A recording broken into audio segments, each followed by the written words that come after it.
Press 1 to ask questions and get connected today for free. The hotline is open 24 hours a day, 7 days a week, so call anytime. That's 211 to get your student PHL connected today.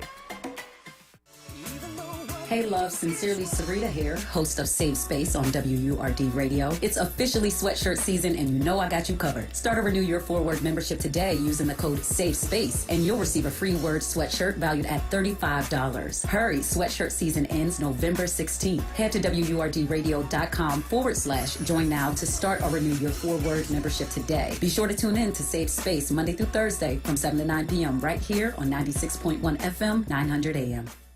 He's back. This is Reverend Al Sharpton. Keeping it real with the Reverend Al Sharpton. In times like these, we have to stay connected. At a brand new time, Monday through Thursday, 9 p.m. till midnight. I'm excited that Keeping It Real returns to WURD. Keeping it real with the Reverend Al Sharpton. Monday through Thursday, 9 p.m. till midnight. This program is pre-recorded. No phone calls, please. Keep it locked to WURD 96.1 FM, 900 AM, WURDradio.com. Pennsylvania's COVID-19 mobile testing unit, KATE, will soon be coming to the area. Anyone who would like to be tested or receive free information and resources can attend a KATE tour stop. All services are first come, first served, and no appointments or insurance are required. Many stops will also provide free flu shots. To learn when KATE will be making a stop near you, please visit KATE, C-A-T-E, mobileunit.com. Monday through Thursday, keep it locked to WURD Radio. At 6 a.m., start your day with the Power Hour, hosted by Bishop Dwayne Royster and Reverend Mark Kelly Tyler. At 7, it's Wake Up with WURD with Solomon Jones. At 10 a.m., it's Reality Check with Charles Ellison. Then at 1 p.m., it's The Source, hosted by Andrea Lawful Sanders on Mondays, Tuesdays, and Thursdays, and the Black Women's Leadership Council on Wednesdays. At 4 p.m., it's Evening Words with Nick Taliaferro. Then at 7, it's Save Space with Sincerely Sarita. At 9 p.m., round up your day with Keeping It Real with the Reverend Al Sharpton. Keep your dial locked to WURD Radio, 96.1 FM and 900 AM WURD. Streaming live on WURDradio.com and the WURD Radio app. Or watch live on WURD TV via Facebook and YouTube. WURD Radio. Independent Black Media. Reality Check with Charles Ellison right now on WURD Radio and WURDradio.com. All right, we're coming back at you live here on 96.1 FM, 900 AM, WURDradio.com, WURD TV, WURD app. It is Thursday, and as you know, on Thursdays, we hold City Council live. We cover the Philadelphia City Council's gavel-to-gavel coverage of their meeting of the whole, sessions, which typically take place on Thursday. City Council starting very much on time, being very punctual, starting exactly at 10. That's good. They actually beat me to the punch, beat me to the mic, and I like that. I like it when, and you should like it too as residents, when your City Council is on time. Phone lines are open, 215-634-8065. Toll free, it is 866-361-0900 here on City Council Live. Would love to get resident reaction to what they were just tuning into, what they were just hearing, what also council members were talking about in the last portion of the remarks. Quite disappointed there, and I could see also, or I could hear the City Council President being a bit stunned. Not sure if it was, maybe even disappointed that there were no public comments. There were no public comments that were delivered, that were put on record.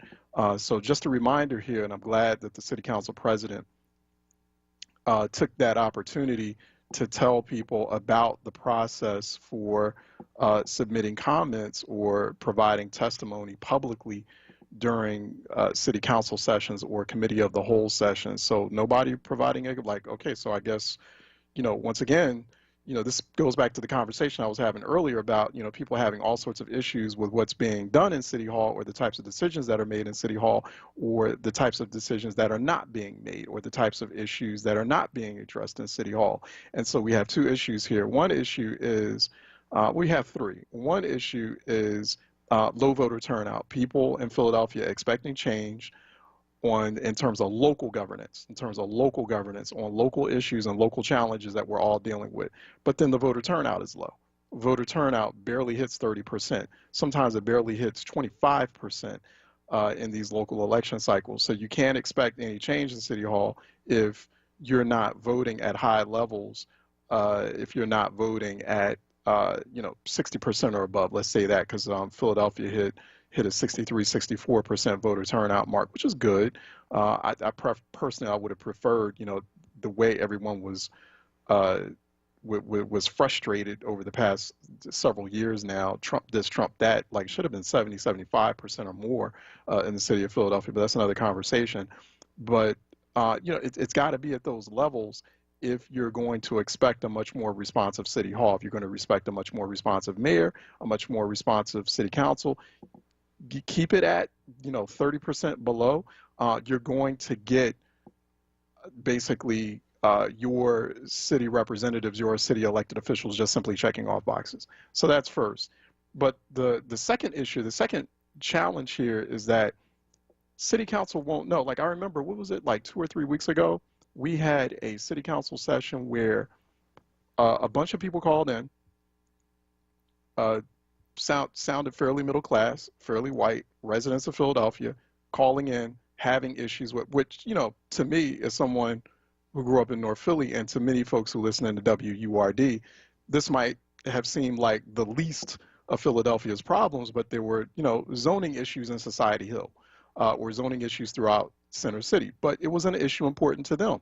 And so hat goes off to them for rallying their people together in the middle of a pandemic, getting organized and saying, hey, you know what, we're going, and they had extensive comments, extensive remarks as residents. There was obviously a behind the scenes advocacy effort that was taking place as these residents were organizing on this particular topic about zoning challenges or zoning decisions on a variety of things in the very affluent sections, or the most affluent, or some of the most affluent sections of Philadelphia.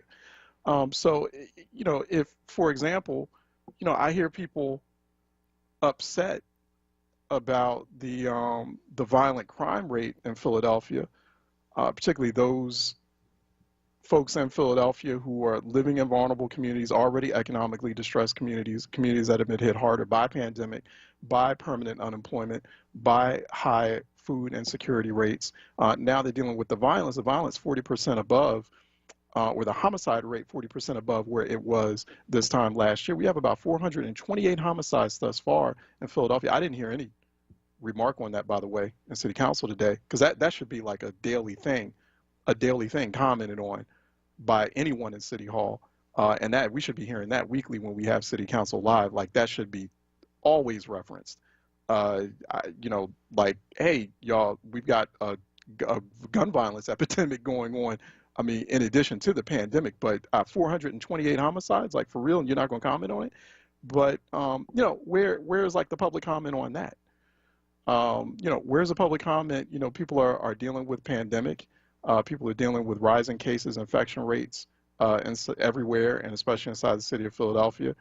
COVID-19 infection rates within the city of Philadelphia have risen 5-fold in recent weeks. Where's the conversation and comment on that? Like, I don't understand. But folks are going to get mad at city council when they're not talking about certain issues or certain things that you feel are like core pillar problems. And well, they won't know because you're not signing up for. I mean, and it's easy. It's not like this is where they're meeting in person, and you got to take a few hours or several hours out of your day just to go down and deliver 2 minutes worth of comments. You can do it virtually. It's easy to do now. So I don't get that. How I don't get people in Philly who complain on end nonstop about problems in Philadelphia, but don't want to turn out and vote during Maryland city council elections or other local elections. And I don't get people who complain nonstop ad nauseum about city council, but don't sign up for simple things like, providing public comment.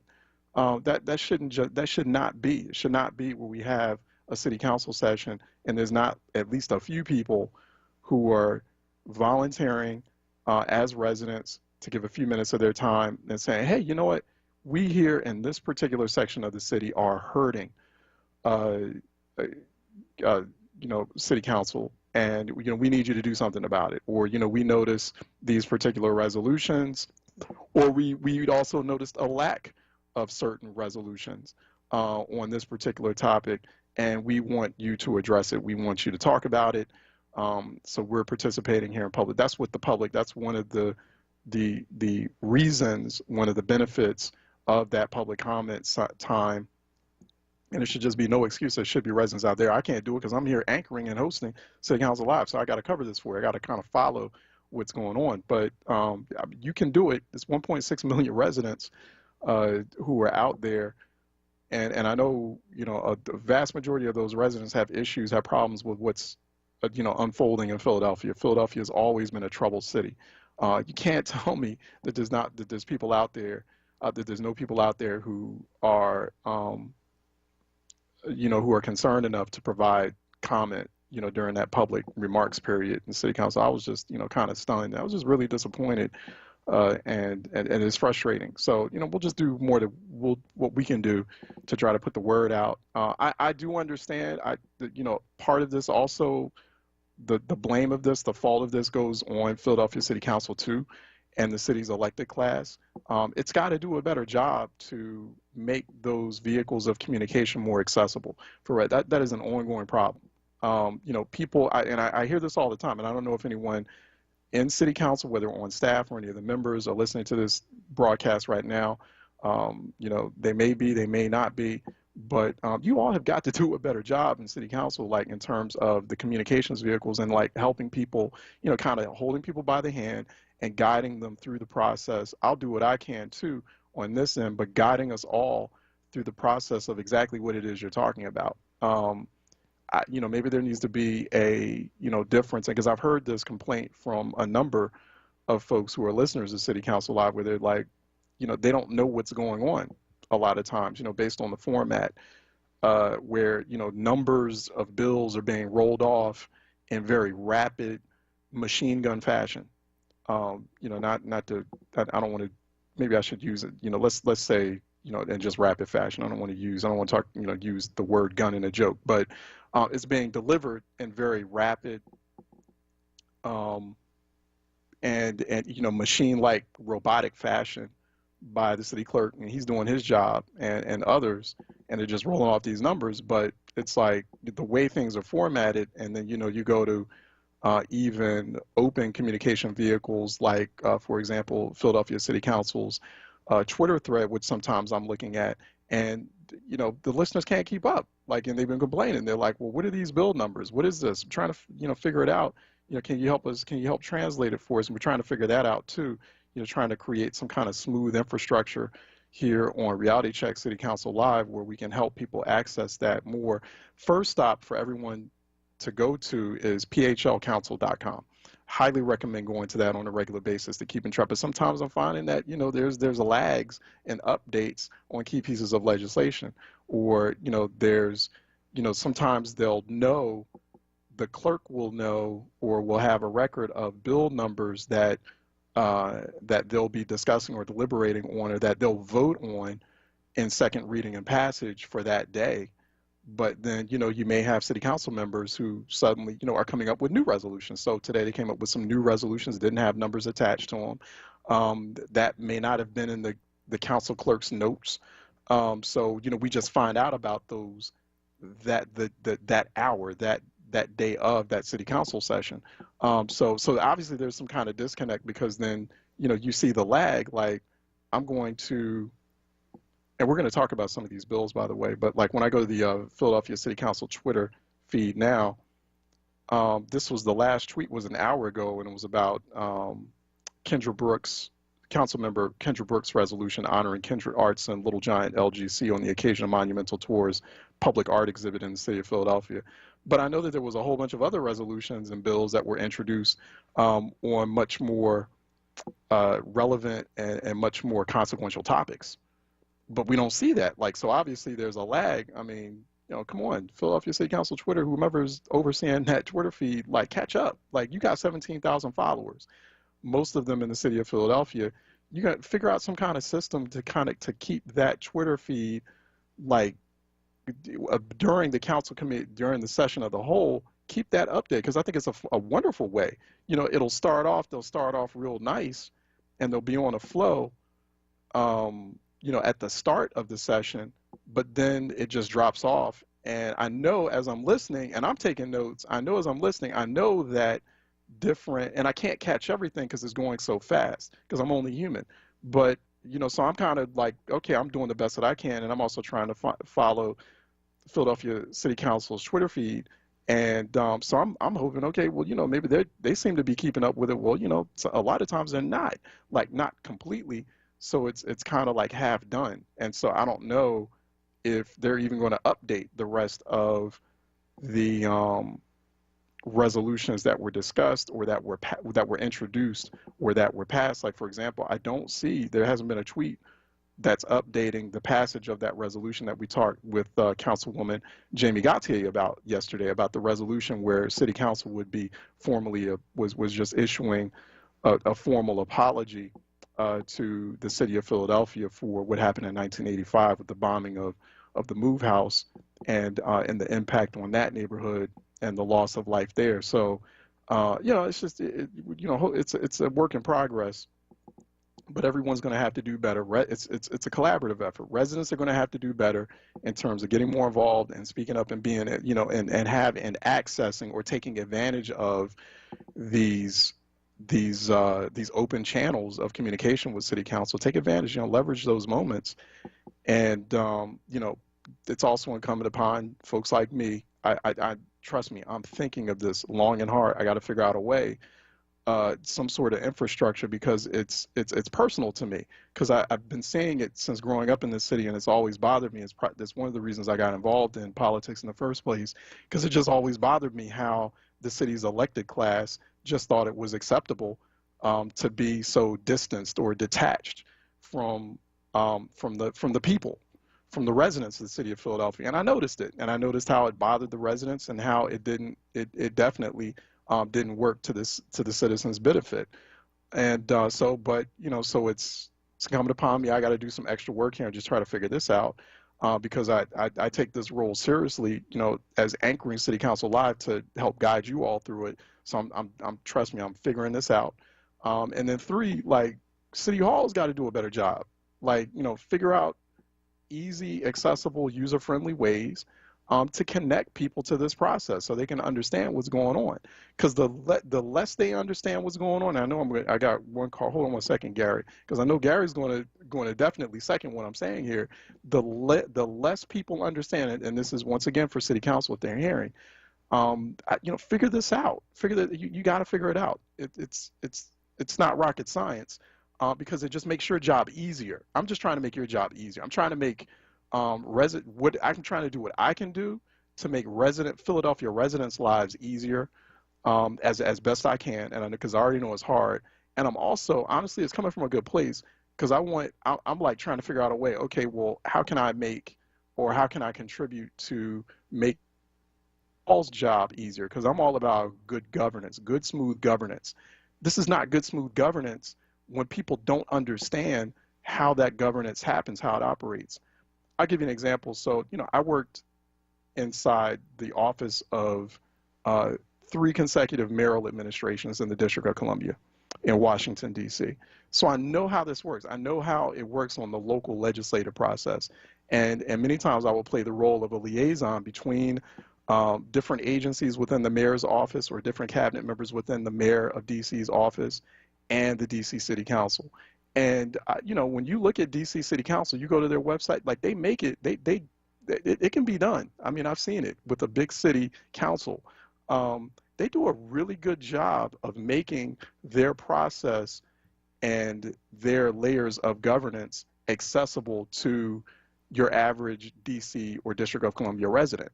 So your average DC or District of Columbia resident, who's paying a little close attention to what's going on in their city council, they can follow it. It's easier to follow. I'm just noticing that, and they've done it like that for years, and they've worked on it. It used to be at one point they had issues, but they really worked on it over the years, and they've done a better job. So Philadelphia City Council, maybe, I don't know, ideas you can steal or just check that out. We got to figure that out. You can't just assume that people know. And I'm saying this, and I'm going on an extended rant about it because I'm hearing from people. People are either texting me or they're emailing me or they're saying it on the Facebook Live page, and they're like, I don't understand this. Like, what is this? And the least they understand it, it's just going to make things it's going to make life more difficult in Philadelphia. We're just not going to be able to get anything done because people are going to be angry and resentful and upset because they feel like it's this like insider baseball game thing going on that they're being. It's like people who don't follow baseball on a regular basis and they're watching baseball and they're like, what is this? That's how I was when I first started watching baseball. I'm like, what is this? Or they're watching a game of chess and they're like, I don't know what this is. So yeah, so you gotta be active in terms of teaching the larger public, hey, this is how this works. So I know I've got a lot of work to do too. So I feel like I'm missing the ball here too.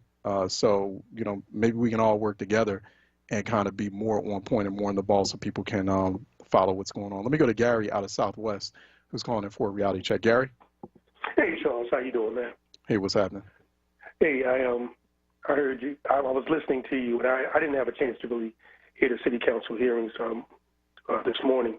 But what you were saying is so true. The people have to call in and give their concerns. But at the same time, Charles, in a way I understand, some people are out there struggling, trying to make ends meet and whatever, and they're not even, unfortunately, not even focusing on this. They're just focusing on surviving, Charles. Right. That's not an excuse. That's a reality. Yeah, it is. Other thing I wanted to say is that city council, that's their job to know what the needs and the concerns of the people are. I mean, that's point blank. They're being paid a nice salary to be able to do that. You look at the gang violence, and I was talking to some people, and what I'm hearing, there's maybe some gang activities going on and all that. Maybe that's resurging in our community. Like when I was growing up as a young man, that's what we were dealing with, the whole gang war thing. You know what I'm saying? So that's what I've been hearing from some of the younger people that I've been talking to. And for the life of me, I don't understand how council doesn't have some kind of task force, a team, or whatever group where they're going out and talking to people in the community to find out what's really going on. Because, Charles, we pay their salary. You understand what I'm saying? We pay their salaries. They make a nice piece of change. It's their job to know what's going on in their district, in their community. I'm out here in Southwest, right now here where we had all the flooding out here in Eastwick. And I hear we're still having some more problems. We have problems with Pepper School. They were dumping tires. I mean, anything you can name, they were dumping out there. Got the whole site cleaned up, and it's back again. They got to take some more stronger measures. Wait, where's that now? Where's that again? Out in Eastwick, Pepper Middle School. Well, it's closed down now, but you see, Pepper Middle School, right there. They're dumping tires, refrigerators, anything you can name. Oh, wow. And matter of fact, I called my councilman office yesterday. One day this week, and I talked with his aide or whatever, and we talked about that. And it's like, we can send pictures. Yeah. We can write, and that's what the group out here is. Who's the council person? Kenyatta Johnson. Kenyatta Johnson. Okay. Has he responded yet? Has he responded? Well, we're waiting. I'm part of the group. I go to some of the meetings, and I go to the meetings whenever I know they're having the meetings. I should say not some, but it's an eyesore. This is if you look at the homes over in that area, it's like a middle class neighborhood. Yeah. And not that's the main important. That's over at Pepper Middle School. That's 2901 South 84th, right? It's on 84th, right? It's on and they're coming back again. They cleaned that whole area, man. It was spotless. Now there's tires, debris. How is this being allowed to happen? But you know what, Charles? It's not just Pepper Middle School. That is in my community. However, it's all through the city, and a lot of it is it's people's fault because people are very inconsiderate. They don't care what they throw things. Yeah. And there need to be harsher sentences, and there needs to be cameras in the community, in the neighborhood, for a number of reasons. Well, where we can see what's really going on. But I'm going to go back again. But you're right though, Gary, because and real quick, Gary, you're right because the longer you leave that trash laying there, then you give a signal to the people who, because you're going to have people out there who are just going to be either bad actors or knuckleheads. It's always the kids in the back of the classroom. It's not the majority of us. It's the knuckleheads in the back of the classroom, and they're going to do what they do. But the more you let that trash just sit there, that's why you have to, like, I got to give it to New York City, like back in the day, right, when they turned around and kind of cleaned things up, where, like, with their subway system. So, I mean, you know, I love to I love to read the old, and I got a couple of books, like photographic books of, like, the days of the, you know, the boom bap, and, like, they had these, like, magnificent graffiti murals on New York City subways, on the cars. But at the end of the day, you're vandalizing property, right? And so what they would do, what New York City started doing, was every evening they would just, like, late at night, early mornings, they would wash that stuff, every subway car, and they did it for months. They would you know, if they start tagging those trains, and once those trains stopped and would park in the middle of the night, they would wash them off. So after a while, they could, you know, the folks, the graffiti artists, or the folks who would just be scribbling all kinds of, you know, indiscriminate or illegible stuff on the subway cars, they stopped doing it. They just stopped doing it. Now subway, you know, you go to New York City. Well, I haven't been there in a while because it's a pandemic, but those are some of the cleanest subway cars in the world. Is those New York City subway cars? They just stopped doing it. It worked. So, you know, Philly's going to have to, they're going to have to do something similar when it comes to trash, or when it comes to dumping sites. Like, if you let it sit there and languish, it's just going to get worse. Sorry, go ahead, Gary. Can I add one more thing? Thing? I just want to say this. You know, when you see the trash all throughout the community, and yes, those people in that community, they're responsible for doing that. I mean, you should know better than to dump trash in your own community. But however, to me, there's another little sinister thing going on. The city is not really enforcing that aggressively because gentrification. Let's be real, what's going on? Right. Well, they gentrify these communities, guess what? That won't happen anymore. They want our people out, and unfortunately, we have people that are concerned about their communities. Well, they need to have cameras and enforce the laws more strictly, and, you know, assess the fine or whatever they have to do to stop these individuals from doing that.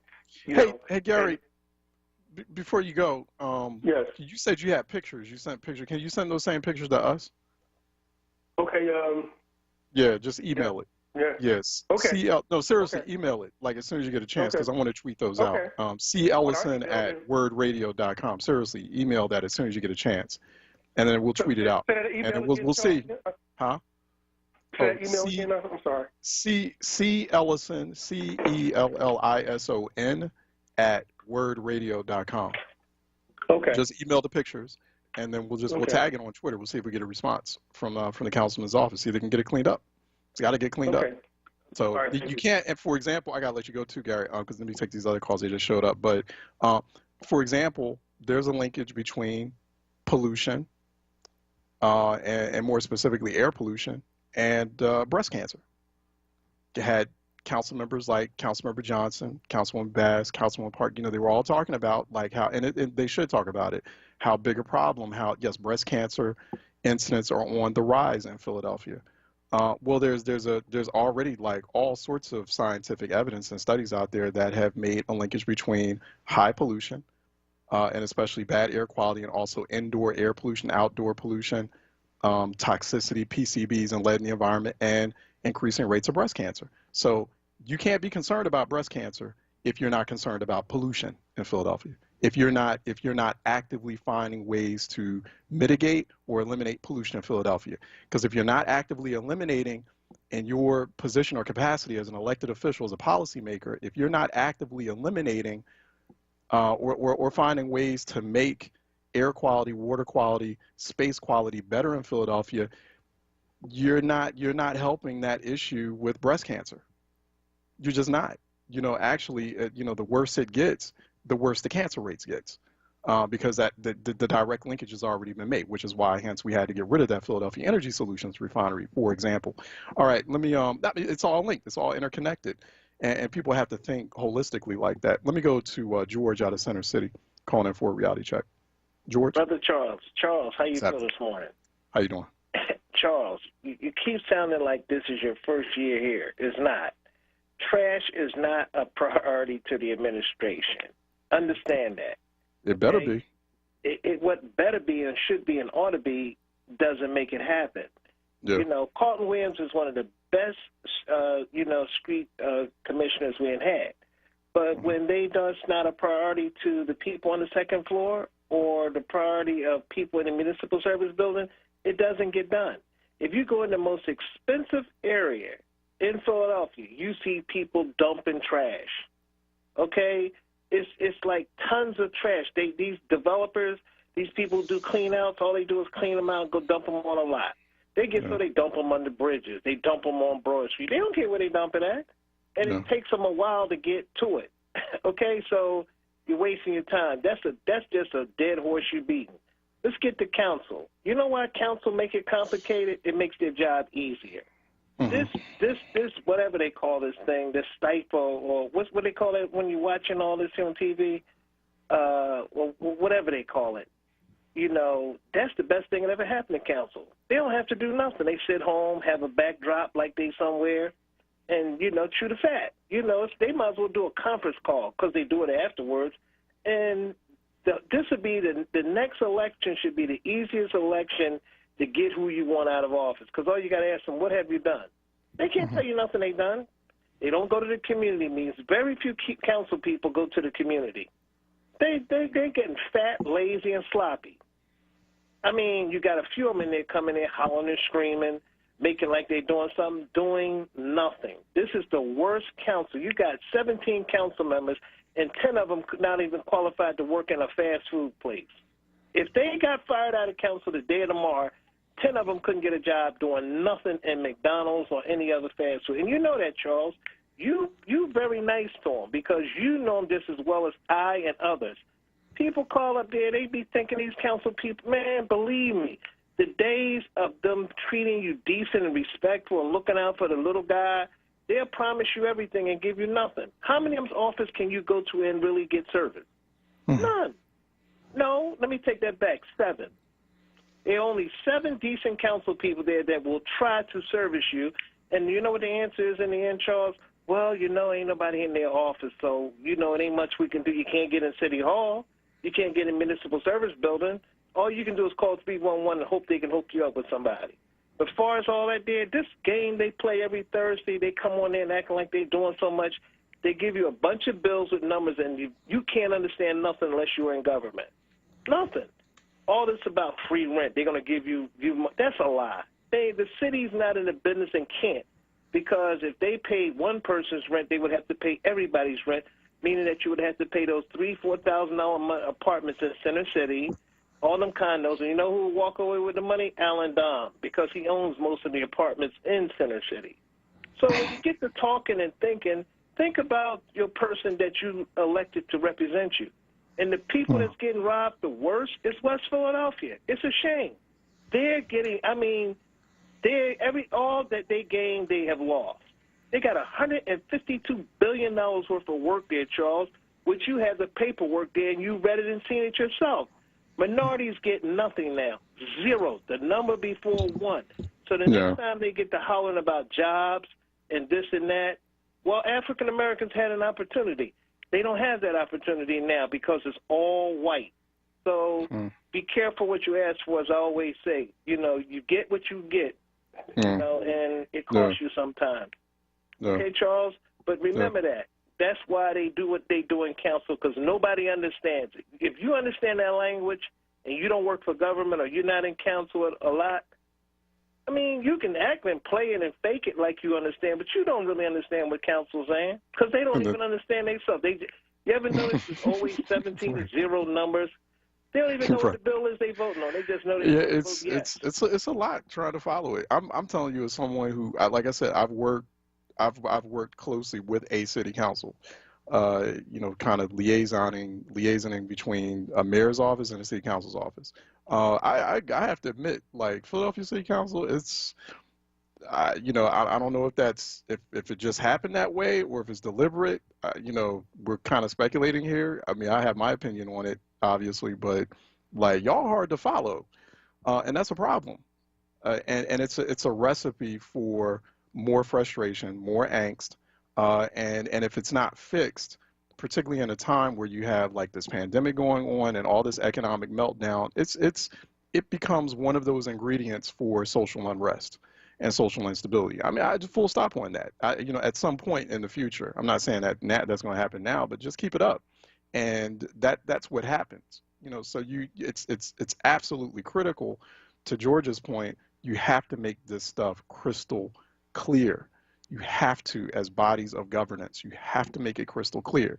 The reason why, there's one of the reasons why there's such a lack of confidence in government is not because of Donald Trump and Republicans. I mean, that's one piece of it, but this has been going on for years. It's,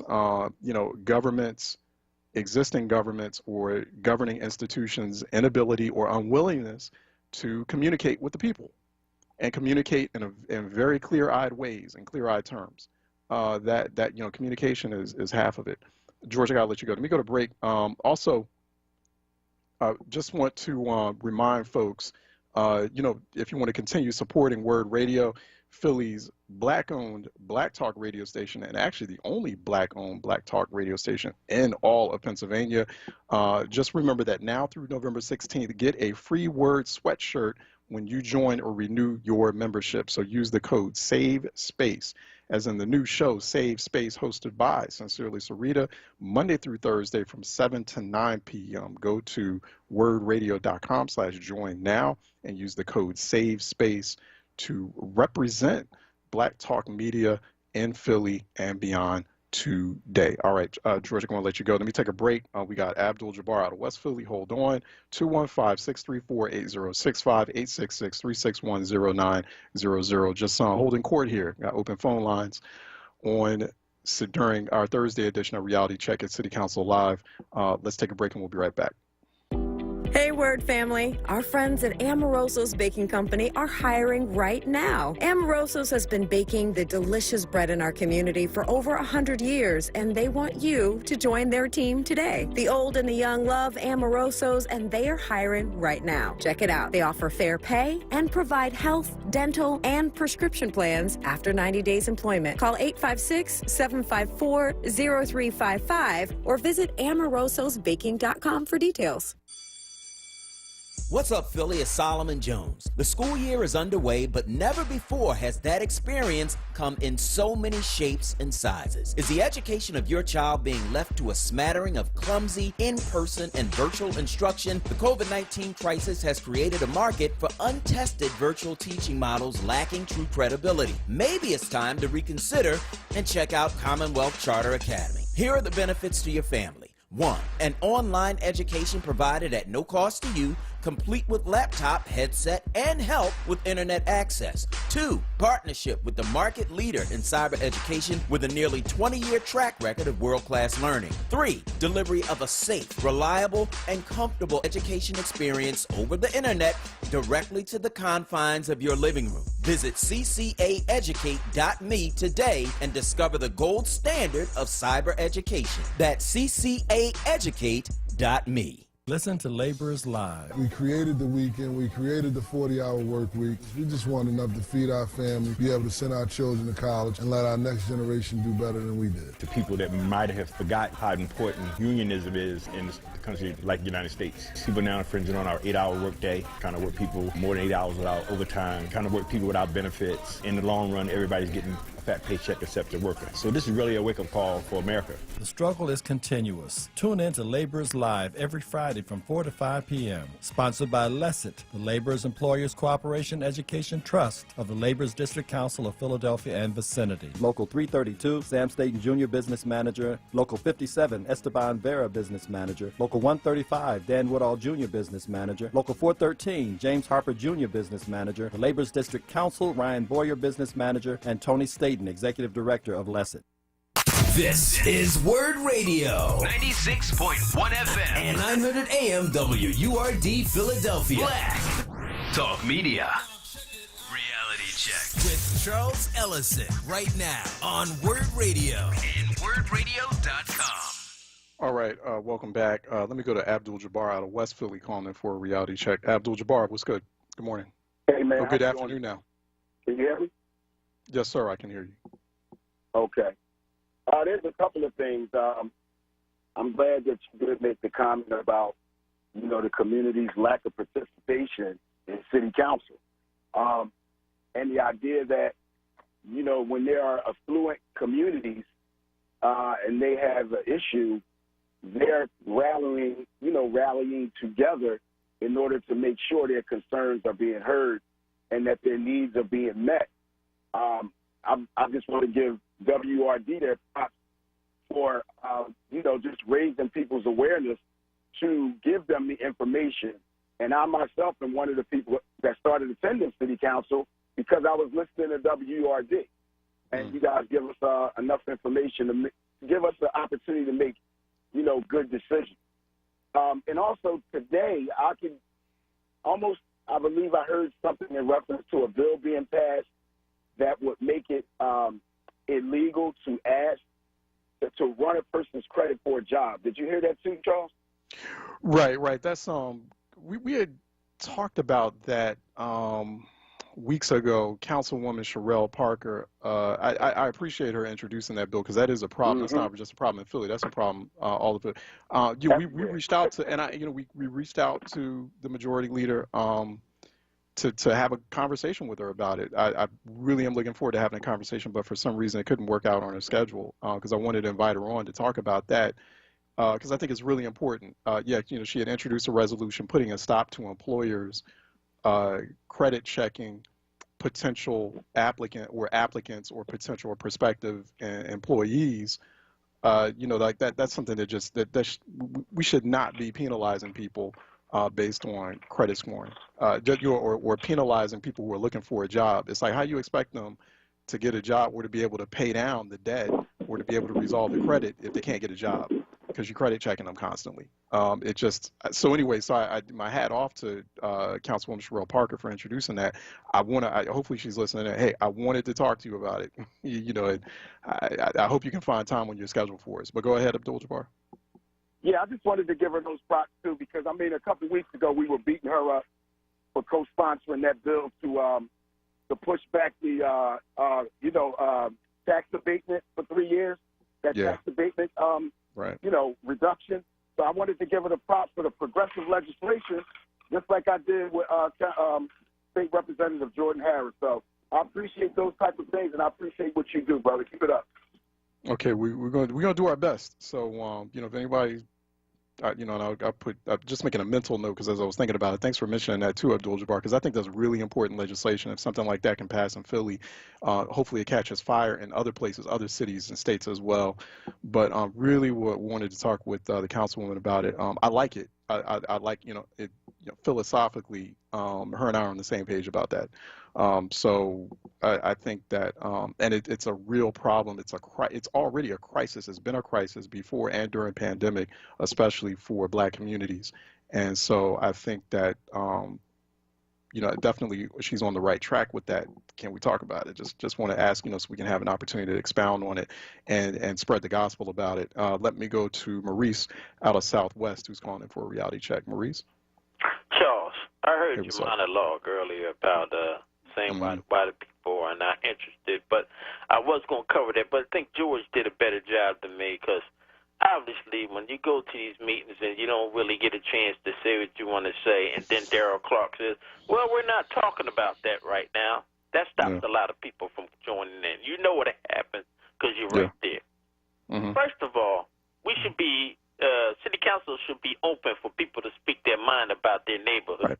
Shouldn't be what's on their bill. I've heard if people are coming there and they've got their speech ready and they're talking about specific issues that council has raised, the president. But you're right. You're absolutely right, Maurice. Thanks for pointing that out too, because the council president has done it. He's cut people off, but I've heard him let people go on about particular issues that are either deliberated on that week or in that session or have been deliberated in past weeks.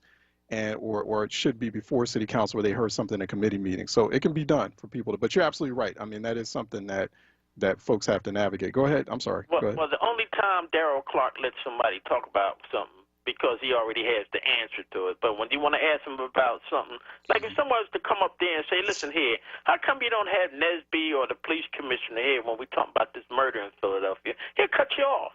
Oh, we're not talking about that right now. We're talking about plumbing right now. We're not talking about that. Bill 1726.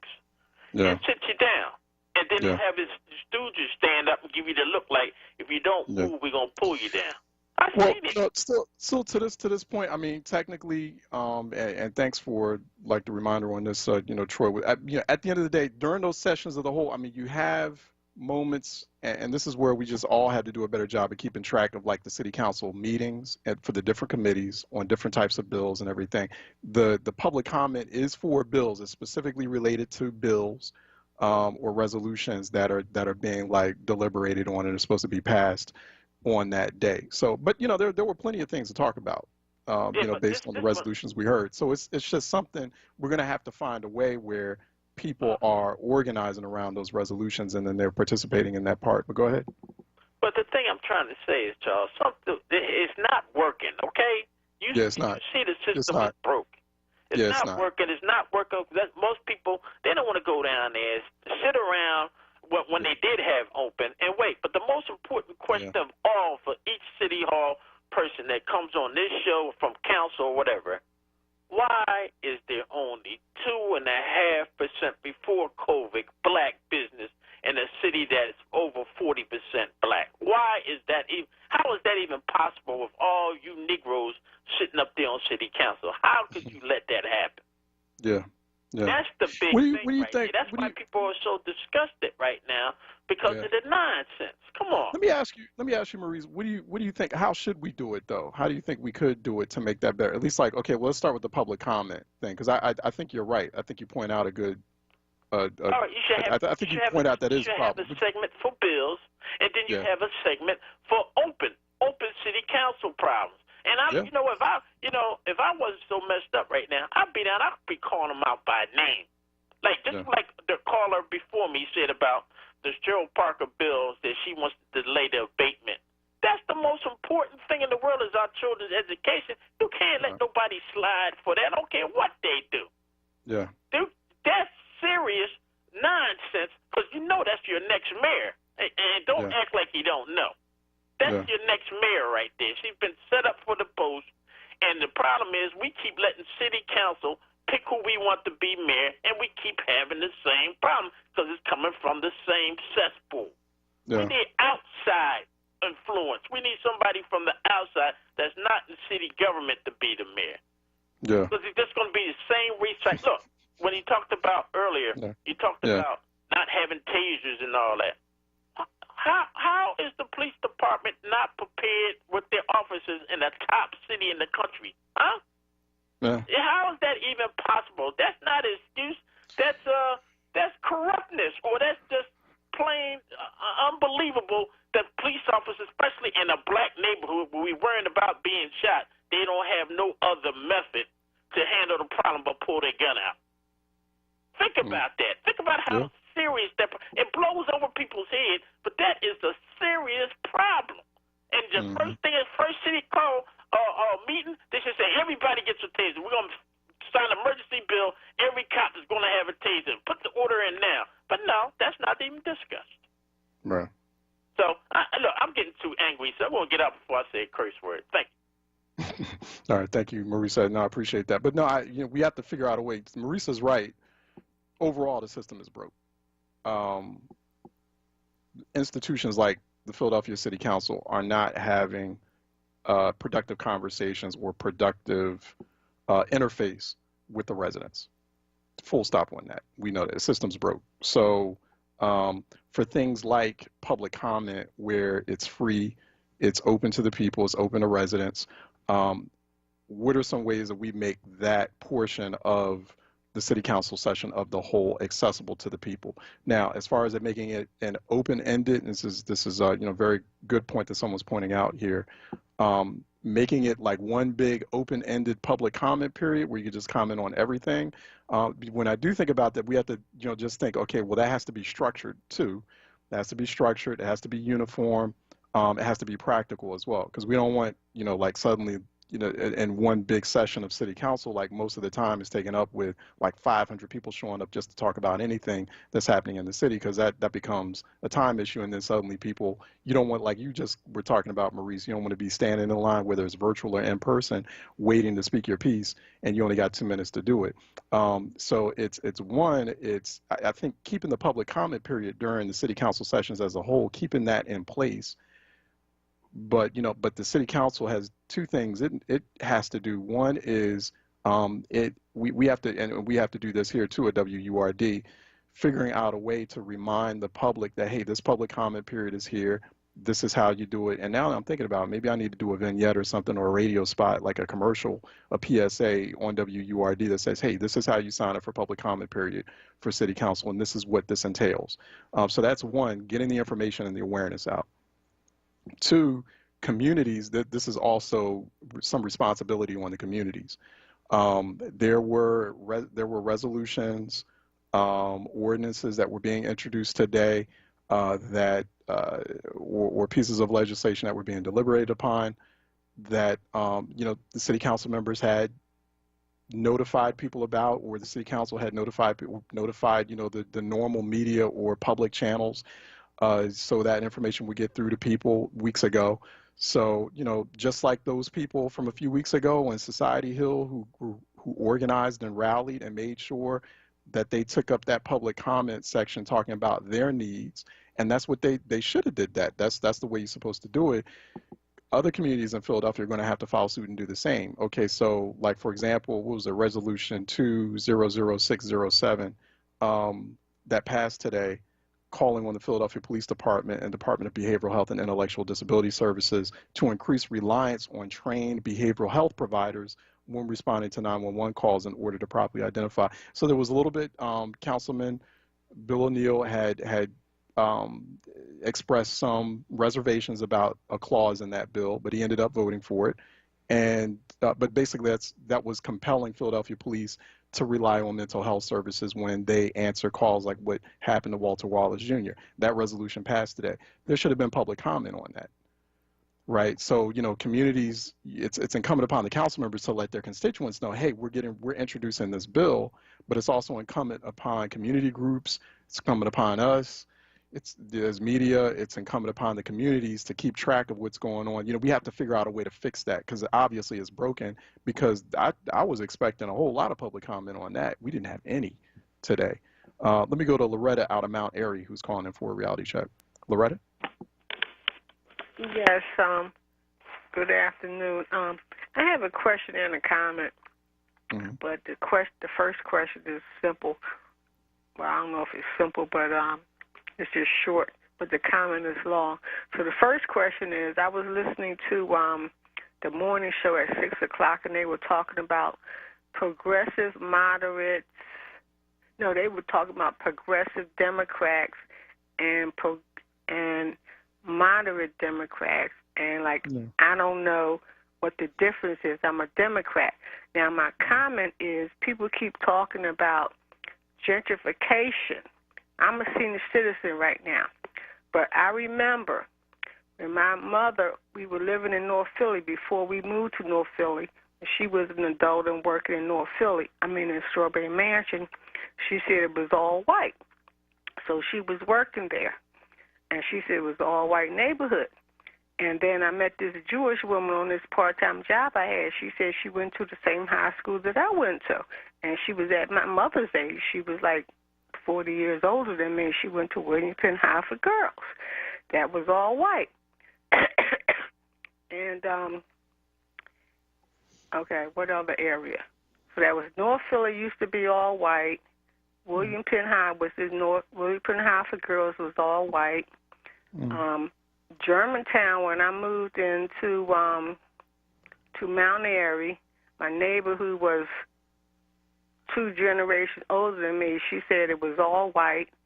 And when I moved in the neighborhood, it was all black. When my mother moved into West Oak Lane, when I was like 21 years old, it was all white. It turned to all black. So people keep talking about gentrification, but gentrification, it used to be white first, and then it turned black.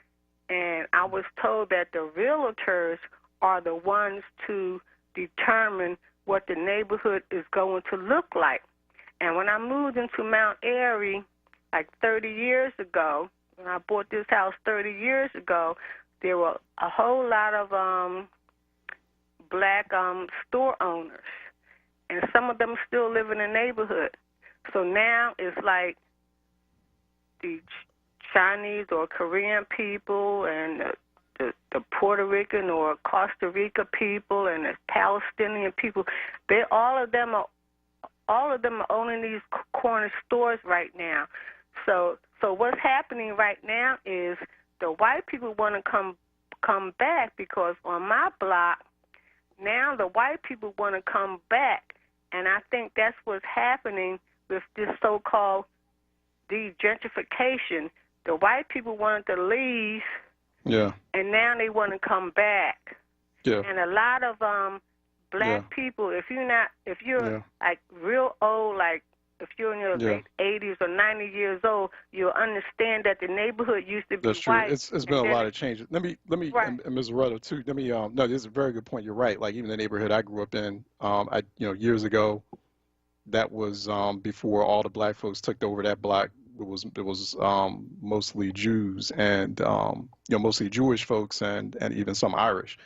So yeah, no, you're right. I got to move on. Sorry, I got to go to Jackie. Thank you for that, because that's history that people need to know, especially in Philly, to understand those issues a little bit better. Jackie out of West Philly is calling in for a reality check. Jackie. Hi, Charles.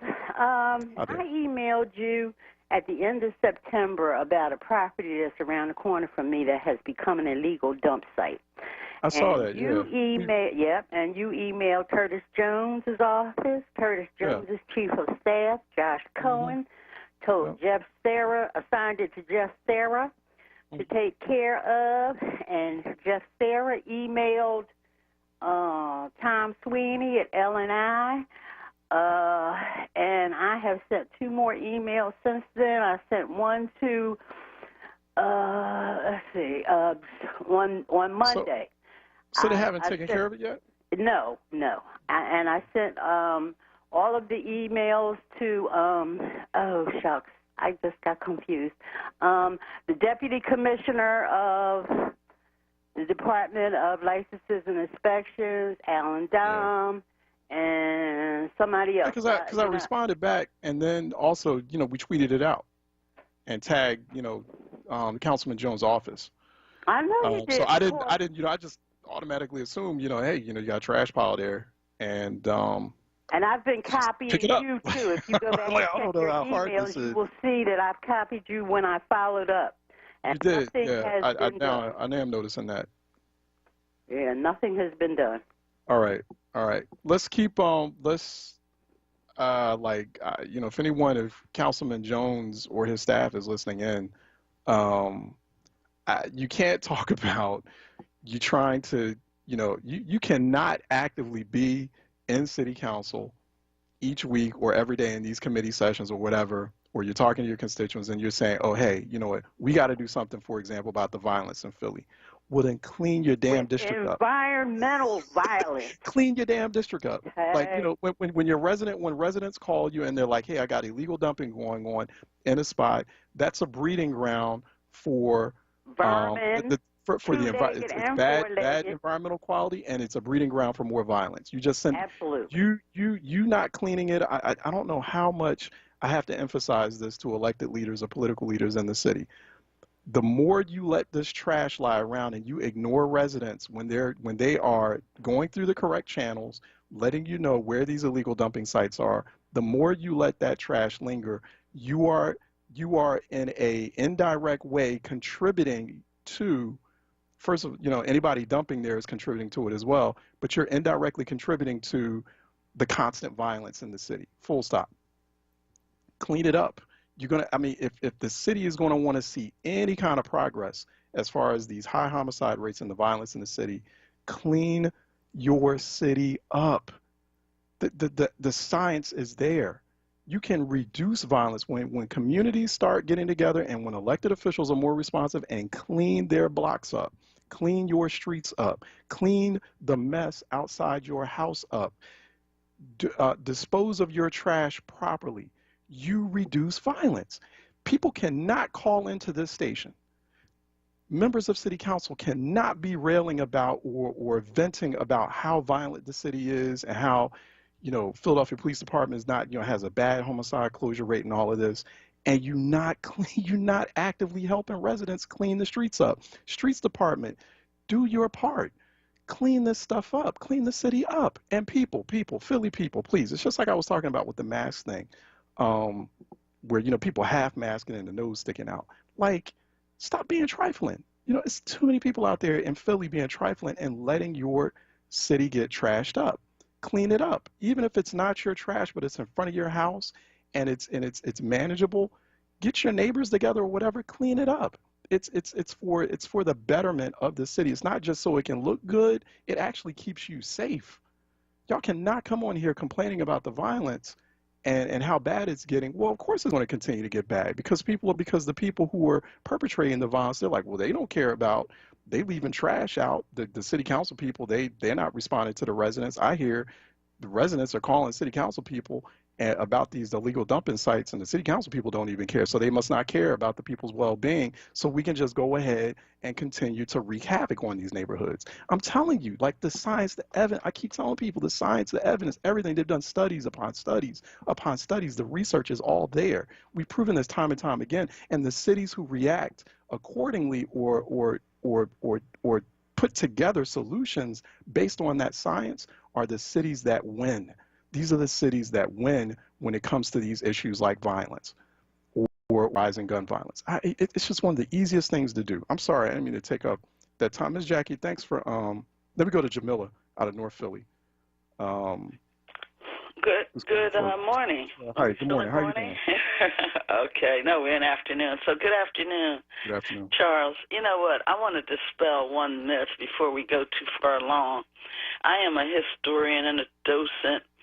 And my research shows that African Americans have been in North Philadelphia, the land we're calling North Philadelphia now, since colonial times, first under enslavement in some of those houses out there that looks like vacation homes. They were enslaved in some of those homes, and we have documents to prove it. So we were there then.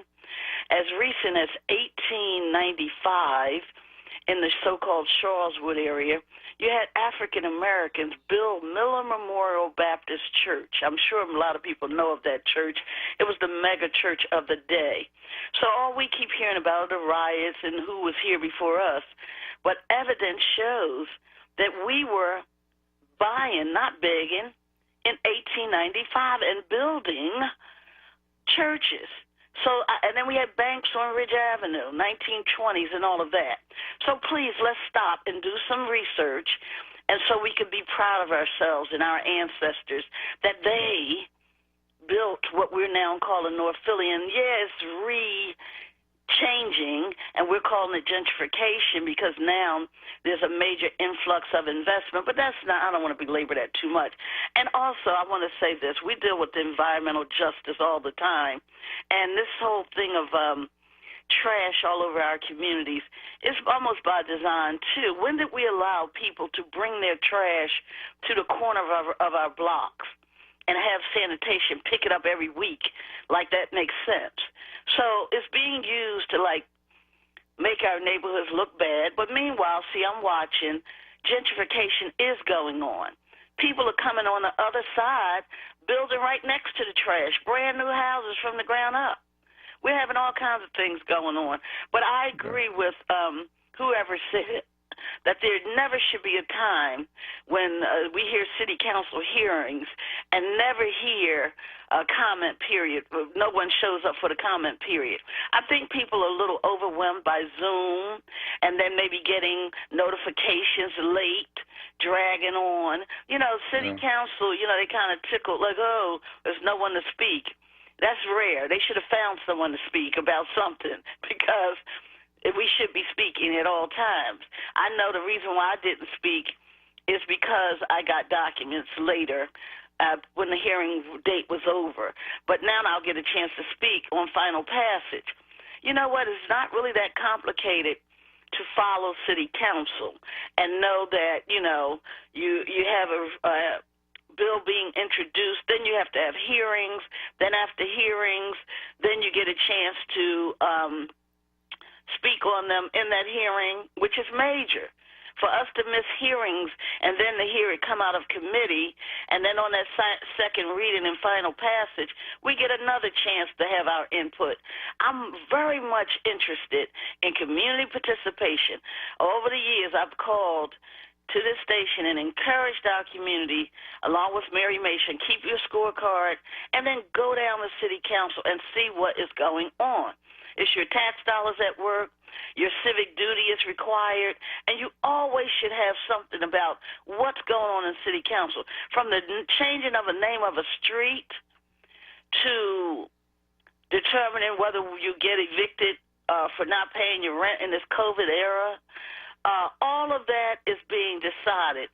In addition, those questions that are on the ballot, they found an easy way to get any question on the ballot. So now questions are being put on the ballot for us all to vote on, and 99% of the time, because of the way we vote, they pass, whether we want them to or not, you know, and they say, okay, you know, the majority rules.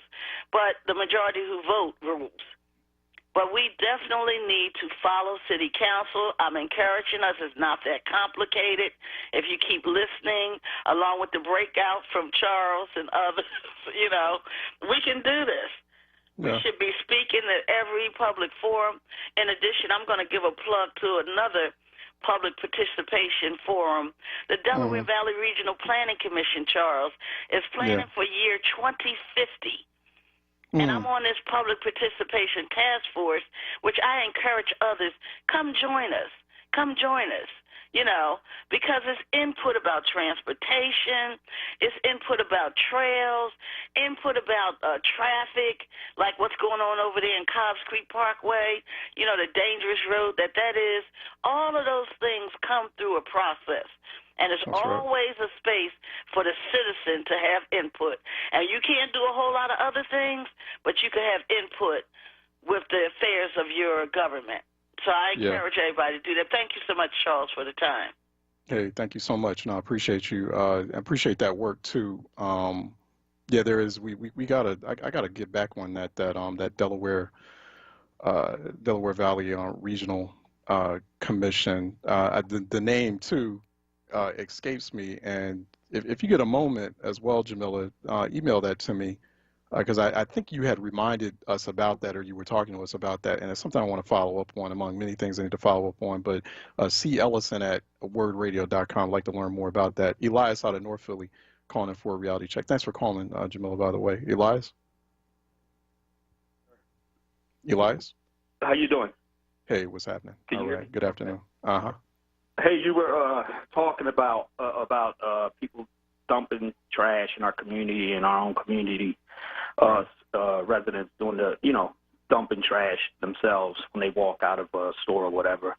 Right. But that I agree, that really enables and perpetuates crime and violence in our communities. Right. But see, that's my point about these stop-and-go stores, okay? So that bill number 17963 from Cindy Bass, it's totally weak. Let's try to get that revised and create and fight for stronger legislation on that bill, because that's part of one of the major components that's causing crime and violence and keeping our people high every day, while these store owners' children are not getting high with our kids, correct? Right. You don't see them getting high and hanging out with our children, our people, right? They go home to their homes, to their rural, nice neighborhoods, and that money they generated from all these drug paraphernalias they've been selling us for the past 35-plus years goes for their kids, for their well-being and prosper in their future and stuff. So, this is another major component. I sent you an email regarding that. But and you got to get that Citizens Act, man. You got so many people that are complaining about the violence in our communities, and blaming the government. But this is also nationwide, predominantly, in our black and brown neighborhoods. So, this bill falls under a nationwide issue only in our communities, that these people are preying, these businesses are preying on us and exploiting our people, okay? Violence will never stop unless we change this bill. This is one of the bills that needs to be revised. And another thing, these city council members, just like we're going to change to be a city police officer, it's required for you to be a Philadelphia resident. These council members should get a house down 33rd and Dawson, should get a house down Kensington and Somerset. These city council members own homes in these within these drug-infested areas and gentrified areas. Yeah. You know, so that's what I got to say. And I got you got to get citizens that, man. One of these store owners, okay? Can you hear me? Yeah. No, I definitely, I'll check that out. Elias, I got to let you go because I want to. But no, Citizens app I'll definitely check out because I got to get to this this other person who's been waiting for a minute. Phil out of North Philly is calling. Thank you for that, Elias. No, you're absolutely correct and good points there because it's all about quality of life. Phil out of North Philly. I just want to make sure I get everyone in. I'm sorry to be so abrupt and cut folks off. Phil out of North Philly calling in for a reality check. Phil. On the rise, Charles. How you doing? How you doing, sir? Pretty good. This trash problem got me to call in because I've been cleaning for over 50 years, and it was the city that let us down when they changed the ruling. They changed the rules so many times that here we are. Nobody shows up anymore. But the dark hoods have a problem that city council and company created. We are being driven out of our neighborhoods because of nuisance violations, and the trash dumping, graffiti, and the drug selling and the loud music is all classified as a nuisance. And this is why the drug boys use those nuisance violations, because they low-level crimes, and the cops are not going to bother them. So now we got it naturally. And city council started picking up the people who was dumping all in our neighborhood to the point where now our neighborhood is a dumping ground. They should have went after the perpetrators like we was trying to tell them to do. We had camera footage. We had everything down the drain, just like it's going on today. And thank you, Charles, for taking the call. Keep up the good work. So Phil, and Mr. Phil, real quick, because I think you raised a really good point. Some people may say, they may counter and they may say, hey, that's great, or on its face, that seems like a possible solution. We have to, you gotta aggressively prosecute people who are trashing, who are engaged in nuisance and trashing up the neighborhood like that. But then people, you have people out there who would counter, and they would say, well, we don't want to have a situation where we have, a disproportionate amount of our people ending up in jail over nuisance crimes. So how do we address that? Well, then you don't put them in jail. You put them someplace to rehabilitate them. Might maybe give them hard labor so that they don't want to go there. Make them break a rock all day, and then they'll start figuring it out, because I'm talking to the boys in my neighborhood, and I'm telling them right now, you don't have to be a thug because you selling some daggone drugs. Daggone governor is selling weed now. He's getting ready to make weed legal. So what are the boys? So what's this thug thing? It's by design, and that's why we have it. And our dark hoods only. Yeah, they're about to sell legalized weed and make billions. People need to stay in school. Stay in school, make that grade, get that trade, and learn how to start a business so you can take advantage. This is where you go have to start. I mean, here's the route to stay on if you really want to make some serious money down the line. But hey, Mr. Phil, I gotta let you go. It's a real good point that you raise, and people do need to get aggressive on prosecuting those nuisance crimes, but doing it in a more creative and innovative fashion. So like one group isn't disproportionately targeted or prosecuted over another. Then we go to Sultan out of North Philly, who is Sutan out of North Philly calling in for a reality check. Sutan. Styles, did you get my email? I sent you the issue about the social impact bond, the $600 million. I did. Thank you for that. I checked that. I didn't get a chance to respond to you, but I did read through that. I need to respond to you. Thanks for that. It was very. I'm very intrigued by that. I'd like for you to give me a little opportunity one morning or one day to elaborate and have a little discussion with it. It is something we need to consider. I mean, as opposed to that whole strength of putting bond money into the infrastructure constantly, but not supporting the elements of society. And this bond could address even some of the issues we're talking about today. I mean, employment. If you put 5,000 youth to work, you could put them in after school, weekends, part-time jobs, full-time jobs. I mean, it's so many elements that could be resolved in terms of growth and development for our city. So I hope you would, digest it a little bit more and maybe give me an opportunity to talk about it. Yeah, I would like to do that because I did read it. I didn't get it. I should have responded as soon as I opened it up. So I apologize for that, Brother Sultan. But yeah, let's see about having like a segment where you can come on and just kind of break that down for folks, maybe, or a combination of you and maybe. Do you have like another expert also that you're working with on this? Yeah, we're working with a number of people. Ryan Boyle of the Labor's International, the Black Women's Project, they have come on board with it. We have a number of community groups, the Black Male Group.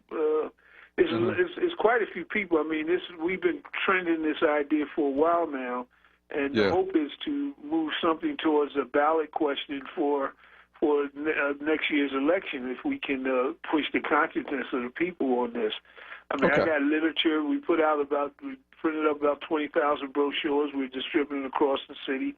I also sent you a newsletter just to give you a little backdrop on the historical perspective of bonds and how the industrialization of America was built on using the collateral, which was slavery, to change to build this whole country. So, did you get the newsletter as well? I don't remember seeing the newsletter, but I'll look again. I did read about that $600 million social impact fund. So I'm gonna listen up, or either you can shoot me an email back and want to try to engage in a little further discussion. I appreciate your time on this. Right. In fact, I just opened up your email, so I'm gonna remind myself I'm gonna leave it right here, and then once I get focused after the broadcast is over, I'll respond to you, and then let's see if we can talk more about it. I liked it a lot. I read it, and I'm really intrigued by it, so I want to see how far we can go with it. So thank you for that. Thank you for calling too, and we'll set something up real soon. I appreciate that because this is like I like big structural solutions, and I like ideas that actually get at the core of these problems. I don't. I mean, people, if you listen to Reality Check enough, something like this is definitely is something I'm real curious about, and I want to get a little bit more involved in. So we'll be in touch. Let me let's keep going. 215-634-8065. 866-361-0900 here on Reality Check. Phone lines remain open. 215-634-8065. Toll free 866-361-0900 here on Reality Check. Like I was saying earlier on, the City Council, they had passed a resolution calling on Philadelphia Police Department to rely more on, to team up with the Department of Behavioral and Intellectual Disability Services and rely more on mental health resources, or to have mental health providers on hand to properly respond to 911 calls, like what happened with Walter Wallace Jr. I think that, resolutions like that either need to be expanded on. It did pass. You did hear Councilman O'Neill. He voted for it, but he expressed some reservations.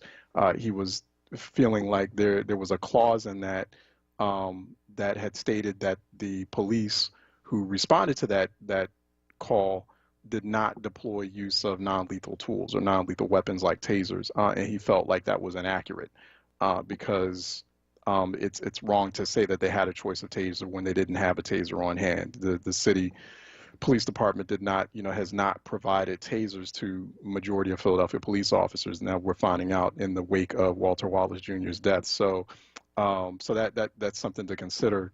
Definitely, the use of non-lethal tools. I actually had someone who reached out to me that created something that's a little less harmful than a taser, because sometimes use of tasers, I'm told by some police officers, that like that electrical voltage can be really dangerous.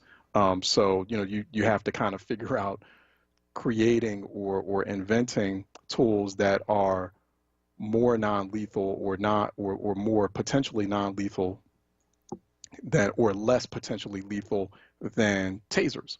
So somebody reached out to me. I got to reach back to them too, Troy, while I'm thinking about it, about some new technology that they've developed that seems, when I looked at the videos, at least it looked practical, and it didn't look like it would, it didn't involve an electrical charge, and it didn't look like it would, create things like cardiac arrest. Those are some of the risks that come along with tasers. So tasers, generally speaking, non-lethal, but there's some risks that are involved with that, but we'll talk more about it. Actually, we have a guest joining us now, Cynthia Figueroa, who is the Deputy Mayor from the Office of Children and Families, here to give an update on the city's pathways to reform, transformation, and reconciliation. Cynthia joining us here to talk a little bit about that, what's happening in the mayor's office, what sort of plan or long-term strategy they have for especially the city's more distressed communities. Cynthia, how are you doing?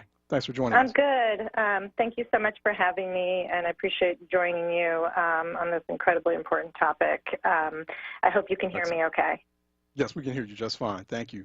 Talk about exactly what is the strategy. People might not be familiar, or what you're calling, the cities are calling this pathways to reform, transformation, reconciliation. When did this start? What is this all about? What differentiates it or sets it apart from all these other efforts the city keeps announcing? Sure. So the steering committee was established in June, and it was really a response to the widespread activism around police brutality and race-based disparities that were happening across the country, specifically the murder of George Floyd. And the mayor was very much committed to addressing both what was happening in the city, but having what was necessary, long-standing conversations that really needed to happen. So he stood up a steering committee of diverse community leaders, faith leaders, business leaders, to really address meaningful ways to not just do like a single initiative, but really how are we talking about the bigger work. And much to the credit of the committee that also has a number of legislators on it, it was very clear, like we want action. We want to make sure that the city is serious about reform, and that they laid out some initial priorities that were at very top of mind for both the community, what we had heard from the civil unrest, but also what we were hearing from community leaders and faith leaders. Got it. There are 5 verticals, right? Is that correct? Yep, 5 verticals correct, or elements within this pathway that you all are setting up, or that the steering committee has prioritized. Yep. What are those 5 verticals or 5 priorities, and how are they outlined? How are they being prioritized? Sure, and some of them are some of them obviously tie into each other. I think first and foremost is public safety, really looking to adopt and implement a very comprehensive police reform agenda. The economy, specifically the impact on small businesses. How do we create more of a jobs opportunity and strengthen minority women and minority women and disabled-owned businesses? There's also this community engagement and true reconciliation, which is how do we work with partners to really foster necessary conversations around the racial inequities. Health, obviously we're in the midst of a pandemic still today, it's dealing with a little bit of a surge that we're experiencing, and of course education. So those verticals are really the areas, and I just first and foremost would say obviously the community connection, but the public safety is really what has risen as a really deep driver for the work of the committee. How do you take this from the ideation, collaboration, committee phase to like the activation phase, the implementation phase? Like, so what's the plan for rolling these recommendations out and having the various agencies or relevant city agencies working on them? Yeah, so that's a great question. So part of this is that then there's subcommittees because there's so much work that has to be done to operationalize this. So, for example, even just alone in the public safety, you know, we're talking about police reform, whether it's Act 111, which has to do with the arbitration process and how folks are disciplined or not, and what power can the commissioner actually hold to hold bad actors accountable, to, you know, revisiting 911 and how 911 is operated. How do we place and support more behavioral health resources? So each one of these either has a working group or a pretty deep dive. So I think part of this is how do you move and prioritize the work that has definitely elevated it as the needs. But I would say that there's a lot of different independent working groups, and a lot of that conversation comes back to the steering committee to seek their input. And they also serve on these committees as well, these smaller committees. Have you all set up like performance benchmarks, however, to see if like, okay, we're meeting these goals? Because, you know, that's always like a constant gripe or frustration that I hear in Philadelphia, where they're saying, oh, we got another task force, another blue ribbon commission, another steering committee.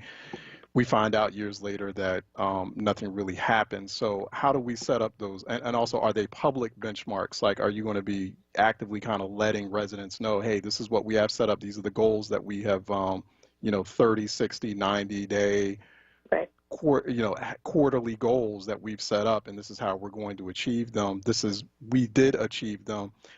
How's that going to take place? You know, so you can sort of restore people's confidence in city government's ability to respond to these challenges. So that's an excellent point, because you're right. I mean, I can't have empty promises. So I would say there's a few things. One is that we have been keeping up to date. We have a website that we set up specifically around this work. And so we just provided a 120-day update around all the major benchmarks that had been met in 4 particular areas, which is public safety, economic recovery, community engagement, and health. But one of the things we're really drilling down is because the public safety bucket is so large, is there are short and longer term goals, and how do we make sure that the measures related to the activities support, you know, whether it's use of force policies, whether it's the implicit bias training, what's the end result that we want to see change. So we've been keeping track online of our progress, but we're going to do a deeper dive, and our intent is continuing to be as transparent as possible with any and all updates related to this work. Yeah. Last question too, Cynthia. How can people reach you? So you were just saying, you know, you're going to keep like track of all this stuff online. Like, where can people go online to? I know they could go to phila.gov, but is there a more specific one-stop shop for all this information? And how can people get in touch with you? How can people get involved? If you go onto the website and you go to phila.gov, there's a page that's just labeled reforms. So mayor's reforms, and it gives all of that information. I'm available online. So my name, which is cynthia.figueroa@phila.gov. And the phila.gov website, we also take any questions and information, because there's also a link that if people want a newsletter to get regular updates about the progress, we also have that option available. All right, so that's Cynthia.Figueroa. Cynthia.Figueroa, that's Figueora. Oh, it's Figueora. Yeah, you got it. Figueroa. Figueroa. There you go. Thank you, Cynthia.Figueroa at phila.gov. You can also go to phila.gov, look for reforms, and get more information there. Cynthia, we're going to let you go. Really appreciate this information. I really appreciate this. Yeah, let's talk more. Please keep us updated, and let's see how much more we can get residents involved and how we can get these things going and activated. But thanks for your time. Appreciate it. Yeah, thank you. Take care. All right. Thank you. Just now getting an alert from City Councilwoman Sherelle Parker, and also a ward leader, that there are over 1,000 people who cast their mail ballots without verifiable ID. Those who did so need to send verification of their ID to the city commissioner's office today, where their votes will not count. People can find out if their names are on the list by going to philadelphiavotes.com and clicking on the link that says ballots received with unverifiable identification. If your name is on the list, you have to submit a picture of an acceptable photo ID by to phillyelection@philly.gov, or you can fax it. I didn't know people fax still, to 215-686-3398. You have to do that today at 5. So we're getting an alert. This is from City Council Majority Leader Sherelle Parker, also a ward leader. Over 1,000 people in Philadelphia cast their mail ballots without verifiable ID. We still doing voter ID? I didn't realize Pennsylvania is still doing voter ID. I'm sorry. I'm just, it was like years of debate and Republicans creating, especially the last Republican governor, creating this voter suppressive voter ID thing. I'm kind of like, I wasn't, maybe it's me, maybe it's just me. I did not know Pennsylvania is still, and Philadelphia is still doing voter ID, which is one of the more like sinister forms of voter suppression. I did not realize that, but yeah, get on that today. Go to philadelphiavotes.com. You may be among 1,000 people in the city of Philadelphia who did not, who cast their mail ballot without verifiable ID. So maybe I need to talk to someone about that, because that sounds like voter ID to me. But let's just get through this, and then we'll worry about the rest a little bit later on. Also, before we go, I got a couple more minutes here. People come up with some good ideas on Facebook Live about how we can make this process, how we can make Philadelphia City Council more user-friendly, how we can make it more understandable. So, you know, and so some residents putting some ideas here. Asa Khalif was saying a PSA commercial reminder on WURD is a good idea, Charles. Thanks for that. Asa, thanks for listening too. Case Casa, who Sarah was saying, no comment at City Council means they're doing their job. So, but yeah, Haley Stephen Alston was saying, Charles, I'm an intelligent, rational black man, yet I still find it difficult to follow their meetings. I almost turned the session off. What's wrong with keeping it simple? Man, I want to be more involved, but give me more concrete substance in which to grasp onto. Be different in your presentation to us, City Council. And also, Haley Stephen Alston saying everyone does not have computer access to participate in Zoom calls.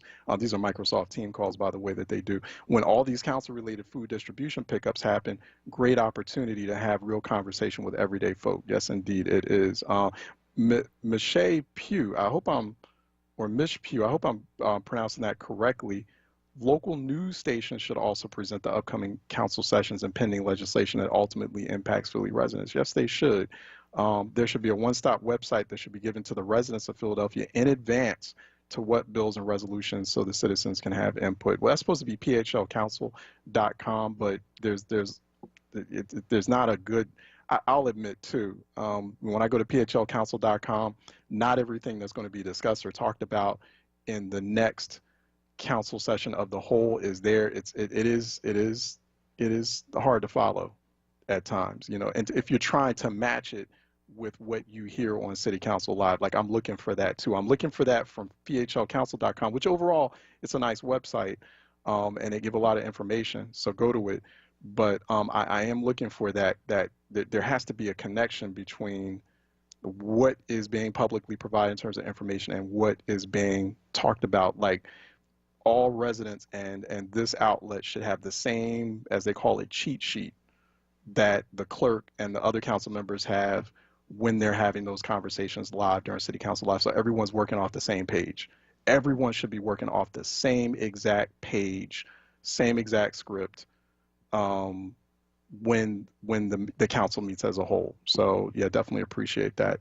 Casa Husara, that's the council people and ward leaders' job. They used to send flyers with information on all our issues, but they're like Houdini today. It's a good point. So thanks for that, Casa Husara. Great conversation, great points. I appreciate that folks were listening in at Facebook Live, watching us on WURD TV. So thank you for that. That wraps this Thursday edition of Reality Check, which is City Council Live on Thursdays. I'm your anchor for City Council Live. So felt like a productive session. At least, we're getting some issues talked about, trying to address some things. So we'll see what happens next week. The Source with Andrea Lawful Sanders is coming up next on WURD. So keep your radio dial locked in, see what Andrea is talking about. And I get the weekend off, so I will see you on Monday, 10 a.m. sharp, God willing. See you there. Everyone, please stay dry out there, right? Stay sharp, stay smart. More importantly, please, yes, Philly, especially you, Philly, you guys stay safe. Stay clean too. All right, I'm Charles Ellison. I'm signing off. I'm at Ellison Report on Twitter.com. Thank Troy Wilmore too while you're at it. And we will see you next week. Have a great weekend. Have a great evening. Have a great rest of the weekend. I'll talk to you on Monday. Take care.